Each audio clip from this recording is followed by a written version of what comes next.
오늘 읽으신 말씀은 갈라디아서 6장 14절부터 17절 말씀입니다. Сегодня нам дано Слово Божье. Послание к Галатам, 6 глава, с 14 по 17 стих.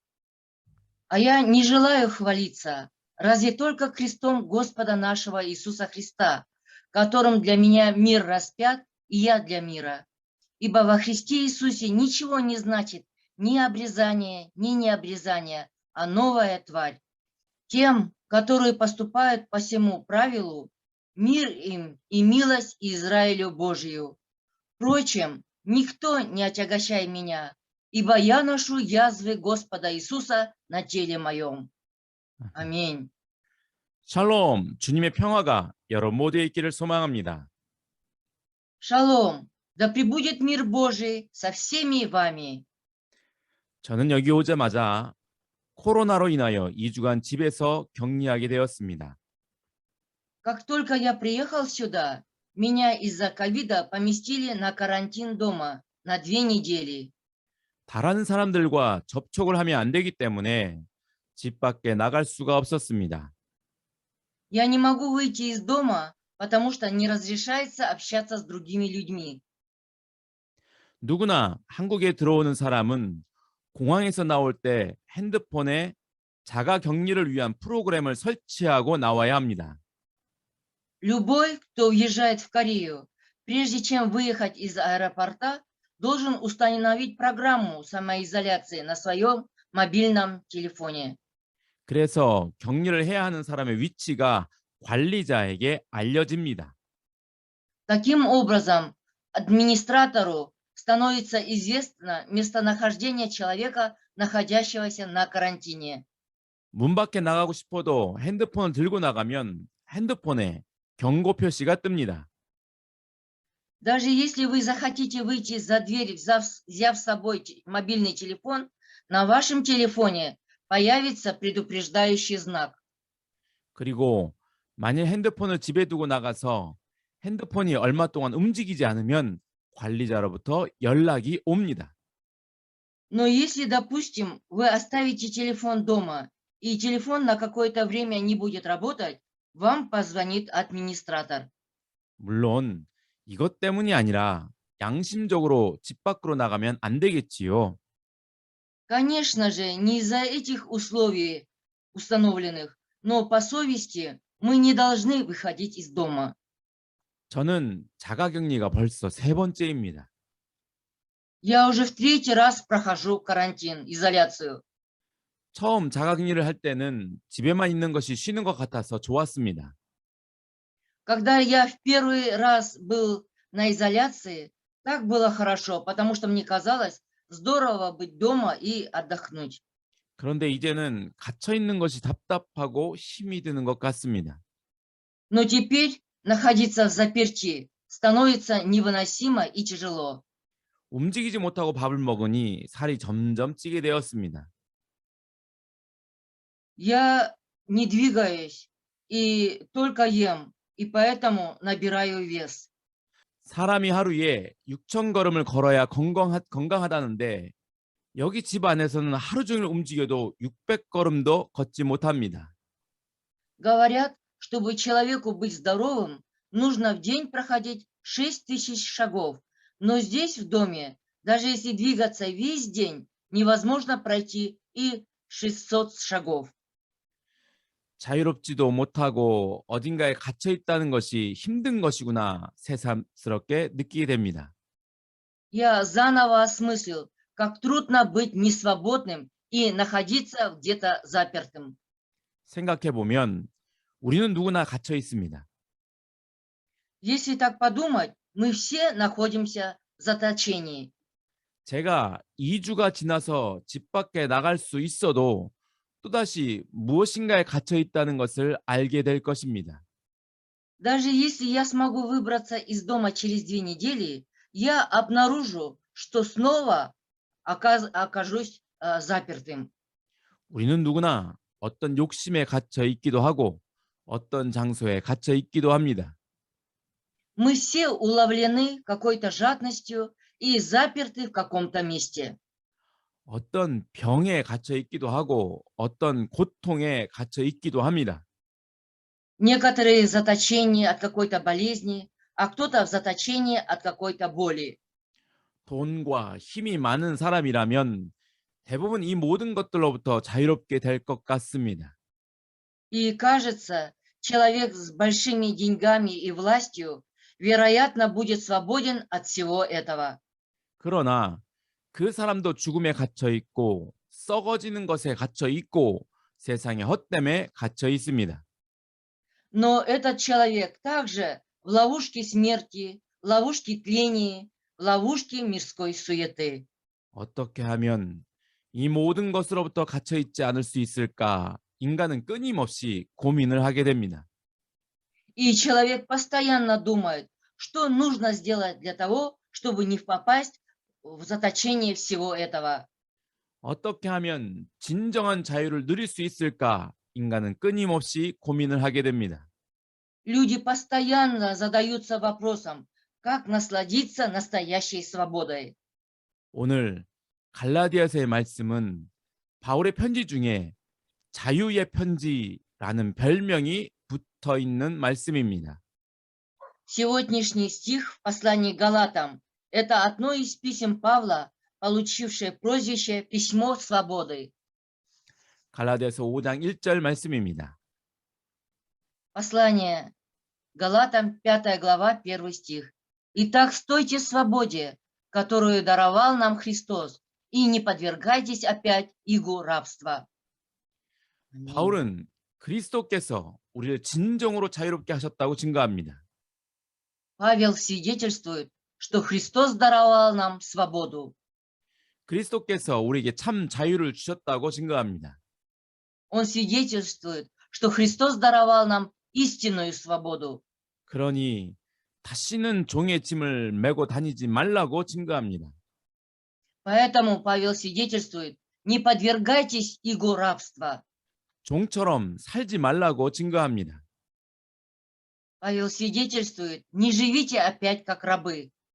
그런데 오늘 말씀을 보면 바울은 자신의 몸에 새겨진 흔적을 자랑하고 있습니다. Однако, если посмотрим сегодняшнее слово, Павел хвалится запечатленными на своем теле язвами. 갈라디아서 6장 17절 말씀입니다.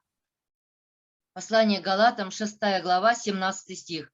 «Впрочем, никто не отягощай меня, ибо я ношу язвы Господа Иисуса на теле моем». Аминь. 그 당시에 흔적이라는 말은 노예의 몸에 새긴 표시를 의미하는 말이었습니다. В те давние времена слово «язва» означало клеймо на теле раба. 주인이 어떤 종을 자신의 것이라는 것을 나타내기 위하여 그 종의 몸에 새긴 표시를 의미하였습니다. Это означало, что на теле раба выгравировано клеймо, которое указывало, какому хозяину принадлежит раб. 그러므로 사람의 몸에 이러한 흔적이 있으면 그는 자유인이 아니라 종이라는 것을 의미합니다. Следовательно, если в теле человека есть такая язва от клейма, это означает, что он не свободный человек, а раб. 누구나 이러한 흔적이 자신의 몸에 있다면 그 흔적을 지우고 싶었을 것입니다. Думаю, что каждый человек, кто имел такие язвы на своем теле, хотел бы стереть их. 그리고 누구나 그 흔적이 부끄러워서 그 흔적을 다른 사람들에게는 알리고 싶지 않았을 것입니다. И никто, стыдясь этих язв, не захотел бы рассказать о них другим людям. 그런데 사도 바울은 로마 시민이고 자유인이었음에도 불구하고 이런 흔적을 도리어 크게 자랑하고 있는 것입니다. Однако, несмотря на то, что апостол Павел был римским гражданином и свободным человеком, он, наоборот, больше всего хвалился, что на своем теле носит язвы. 아마도 이러한 흔적은 사도 바울이 복음을 증거하다가 받은 고난 때문에 생긴 상처들일 것입니다. Вероятнее всего, эти язвы, то есть раны, были получены апостолом Павлом во время проповеди благой вести. 그것도 흔적이라는 말이 단수가 아니라 복수로 쓰여 있어서 그러한 고난의 상처가 하나가 아니라 여러 상처들이 몸에 있었다는 것을 의미합니다. Кроме того, слово язвы написано не в единственном числе, а во множественном числе, что означает, что язв или шрамов на теле его было не одно, а большое множество. 바울은 예수의 복음으로 인하여 받은 상처들을 예수의 흔적이라고 증거합니다. Павел свидетельствует, что язвы, полученные им от проповеди Евангелия Иисуса, это язвы Господа Иисуса. 이 말은 자신의 주인은 자기 자신이 아니라는 것을 의미합니다. Это означает, что не он, Павел, является хозяином. 자기 자신의 주인은 예수이며 자신은 예수의 종이라는 것을 고백하는 것입니다. Павел тем самым исповедуется, что его господином является Иисус, а он сам является рабом Иисуса. 이 흔적은 자신이 예수의 종이라는 것을 확정하는 것이라고 증거합니다. Павел свидетельствует, что эти язвы являются точным подтверждением того, что он является рабом Иисуса. 그래서 바울 자신은 영원토록 변할 수 없는 예수의 종이라는 것입니다. Вот почему сам Павел является вечным, неизменным рабом Иисуса. 여러분, 바울은 갈라디아서를 통하여 자유를 증거하였습니다. Дорогие верующие, через послание Галатам Павел свидетельствовал о свободе. 그런데 왜 그는 예수의 종이 된 것을 자랑하였을까요? Но почему, когда он хвалился тем, что стал рабом Иисуса? 그것은 예수의 종이 되었을 때에 진정한 자유를 누릴 수 있기 때문입니다. Потому что когда вы становитесь рабом Иисуса, вы можете наслаждаться истинной свободой. 갈라디아서 6장 14절 말씀입니다. Послание Галатам, 6 глава, 14 стих.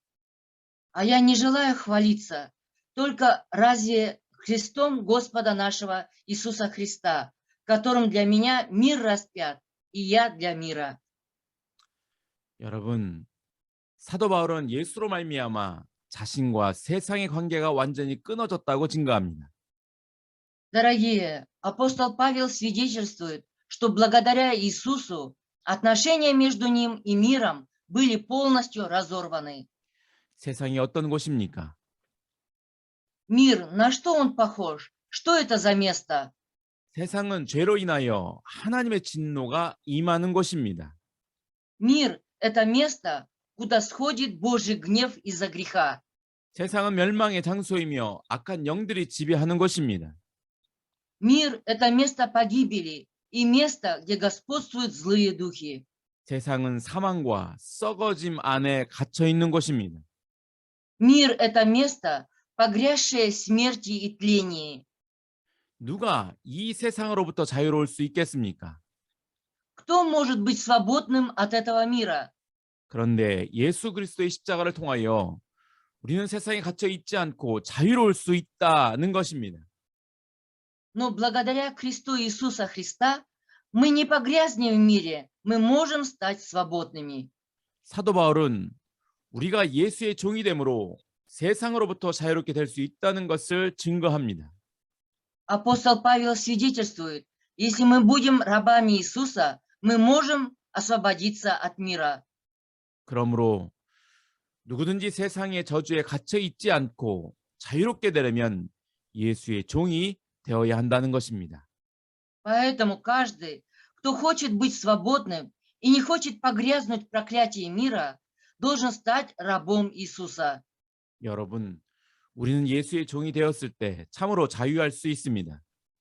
Дорогие, когда мы становимся рабами Иисуса, мы можем быть истинно свободными. 우리는 예수의 종이 되었을 때 세상의 저주로부터 자유롭게 될 수 있습니다. Когда мы становимся рабами Иисуса, мы можем освободиться от проклятий мира. 예수의 종이 되었을 때 사망과 썩어짐으로부터 자유롭게 될 수 있습니다. Когда мы становимся рабами Иисуса, мы можем освободиться от смерти и тления. 이것이 진정한 복음인 것입니다. Это есть истинное Евангелие. 누가 이 복음을 받을 수 있겠습니까? Кто может принять это Евангелие, то есть благую весть? 세상의 저주에서 벗어나기 위하여 예수의 종이 되어야만 한다고 한다면 누가 이 복음을 받을 수 있겠습니까? Кто может принять это Евангелие, если скажут, ты должен стать рабом Иисуса, чтобы избежать проклятия мира? 만일 세상이 자유로운 곳이라고 생각한다면 그는 결단코 예수의 종이 될 수 없을 것입니다. Если бы человек думал, что мир – это место свободы, этот человек бы никогда не стал бы рабом Иисуса. 더 많은 돈과 더 많은 힘으로 세상에서 자유할 수 있다고 생각한다면 그는 결단코 예수의 종이 될 수 없을 것입니다. Если бы человек подумал, что можно быть свободным от мира из-за большого количества денег и большей власти, он никогда бы не смог стать рабом Иисуса. 최근에 어떤 집사님이 핸드폰으로 예쁜 그림을 전해 주었습니다. Не так давно один диакон переслал на телефон красивую картину.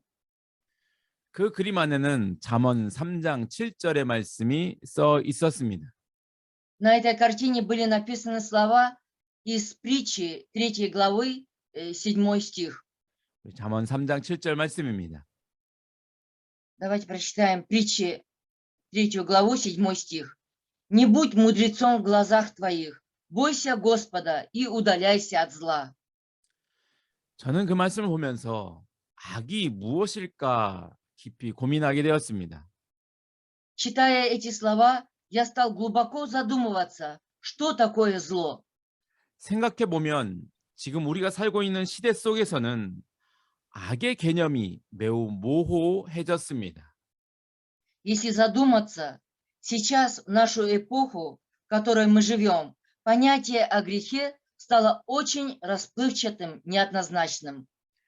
지금 이 시대를 살고 있는 사람들에게 악이 무엇입니까? 묻는다면 남에게 피해를 주는 것이라고 답변을 합니다. Если спросить людей, живущих в эту эпоху, что такое зло, то они отвечают так: не причинить вреда другим людям. 그러니까 남에게 피해를 주지 않고 자기 하고 싶은 대로 살면 악이 아니다라고 생각합니다. Поэтому люди думают так: не будет злом, если я живу, как мне хочется. Главное, не причинить вреда другим. 누가복음 12장에 보면 한 부자의 이야기가 있습니다. В 12 главе Евангелия от Луки есть история о богатом человеке. 그 부자는 열심히 일하는 자였습니다. Этот богатый человек был большим тружеником. 그리고 자신의 미래를 위하여 창고를 짓고 열심히 모으는 자였습니다. И ради своего будущего он строил амбары и усердно собирал туда весь свой урожай. 지금 이 시대를 살고 있는 사람들에게 이 부자의 행동이 과연 악한 것이냐라고 묻는다면 그렇지 않다라고 말할 것입니다. Если у людей, живущих в этой эпохе, спросить, является ли поведение этого богача злом, они бы ответили: конечно же нет. 지금 이 시대는 정당하게 돈을 벌어서 자신을 위하여 사용하는 것을 악하다라고 말하지 않습니다. В наши дни не считается злом, если по праву, то есть законно зарабатывать деньги и тратить их для себя. 그런데 성경에서는 하나님은 이러한 사람을 어리석다고 말씀하십니다. Но в Библии Бог такого человека называет безумным. 왜냐하면 그 부자는 하나님을 위하여 살지 않았기 때문입니다. И знаете почему? Потому что богатый человек не жил для Бога. 하나님께 영광을 돌리기 위하여 살지 않았기 때문입니다. Потому что он жил не для того, чтобы прославлять Бога. 여러분, 세상의 질서와 세상에서 살아가는 방식이 옳다고 생각한다면 결단코 예수의 복음을 받아들일 수 없습니다. Дорогие верующие, если вы думаете, что миропорядок и то направление, которым вы живете в мире, для вас является правильным, вы никогда не сможете принять Евангелие Иисуса. 그저 예수의 복음을 이 세상에서 편안하게 살다가 지옥에만 들어가지 않으려고 받아들입니다. Вы просто принимаете благую весть об Иисусе, чтобы жить комфортно в этом мире и ради того, чтобы избежать ада. 여러분, 하나님이 예수의 복음을 지옥에서 나를 건지기 위하여서 우리에게 주셨습니다. Дорогие, Бог даровал нам Евангелие Иисуса ради того, чтобы вызволить, то есть избавить нас от ада. 뿐만 아니라 하나님은 세상에서 우리를 건지시기 위하여 예수의 복음을 우리에게 주신 것입니다. И не только. Бог дал нам Евангелие Иисуса, чтобы вызволить нас от мира. 예수의 종이 되어서 세상의 악함으로부터 우리를 건지시기 위하여 복음을 우리에게 주신 것입니다. Бог даровал нам благую весть, чтобы мы стали рабами Иисуса, избавить нас от мирского зла. 갈라디아서 6장 15절 16절 말씀입니다. Послание Галатам, 6 глава, с 15 по 16 стих. «Ибо во Христе Иисусе ничего не значит ни обрезание, ни необрезание, а новая тварь. Тем, которые поступают по всему правилу, мир им и милость и Израилю Божию». 여러분, 예수 그리스도는 생명입니다. Дорогие верующие, Иисус Христос есть жизнь. 가지가 포도나무에서 떨어지면 아무런 열매를 맺을 수 없는 것처럼 우리는 예수 없이는 아무런 열매를 맺을 수 없는 것입니다.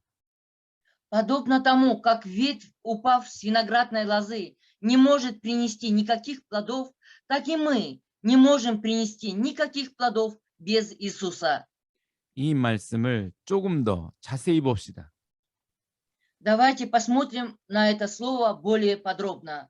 사도 바울은 예수의 종이 되는 구체적인 방법을 알려주었습니다. Апостол Павел подсказал конкретный способ, как стать рабом Иисуса. 바로 이 규례를 행하는 것입니다. Это поступать по всему правилу. 십자가의 말씀을 행하는 것입니다. Это исполнять крестное слово. 우리가 만일 십자가의 말씀을 지킨다면 우린 누구나 예수의 종이 될 수 있습니다. Если мы будем соблюдать слово о кресте, всякий из нас сможет стать рабом Иисуса. 자신의 생각과 마음을 주님과 함께 십자가에 못 박으면 누구나 예수의 종이 될 수 있습니다. Всякий может стать рабом Иисуса, если он распнет на кресте свои мысли и сердце вместе с Господом. 예수님은 이 십자가의 말씀을 통하여 나를 소유하십니다.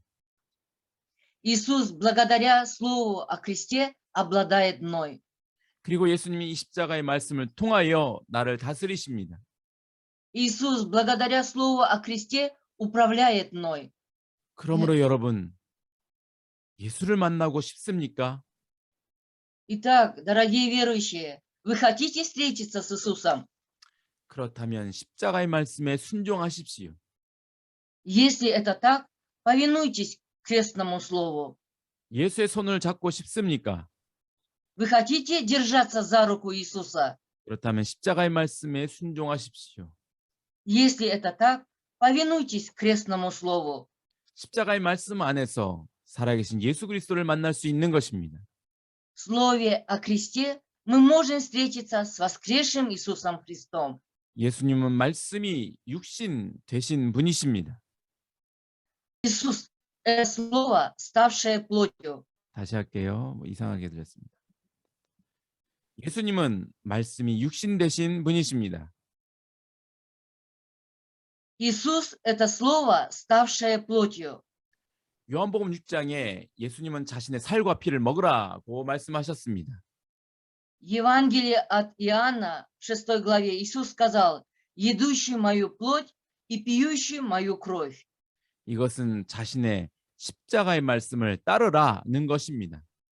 Это означает следовать за его крестным словом.